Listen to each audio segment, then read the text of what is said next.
Jason Rosen, super excited to be back here with my good buddy Troy Opperley.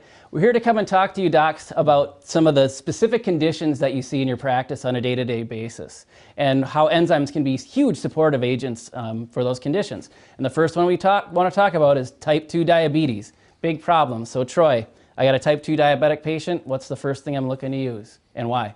First product we're going to look at digestion or digestive enzymes. So DIGESTXYM or DIGESTXYM Plus are the ones you're going to be looking at. There's a wonderful study, AstraZyme, that you can refer to on the website.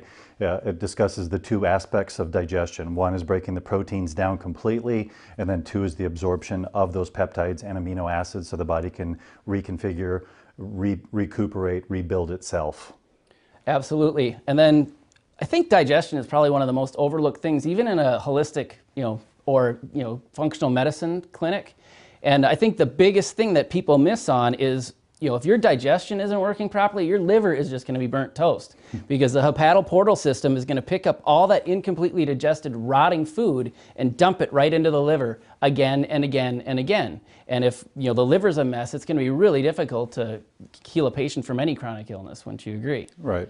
Exactly, and kind of going back to the digestion of those proteins. So if we're not doing that with the typical American diet, then we're seeing floating immune complexes, circulating immune complexes, groups of proteins that are not completely digested that the body's immune system will identify as being foreign objects.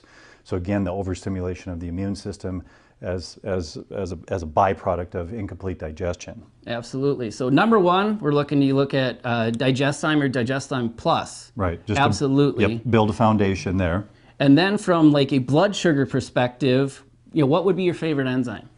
That would be nattokinase. So going back to, again, systemic enzymes, taking those away from food on an empty stomach, delayed acid-resistant capsules will ensure that they'll reach the intestinal tract, they're absorbed into the bloodstream, and from there, they're going to go through the circulatory system and clean what enzymes do, break things down and speed things up. Yeah, wonderful points. Another great thing I read in a really interesting study on nattokinase is also works excellent for clearing insulin fibrogen, which huge player for a diabetic patient, absolutely. So great stuff, Troy. I really appreciate the time and thank you. Perfect, thanks.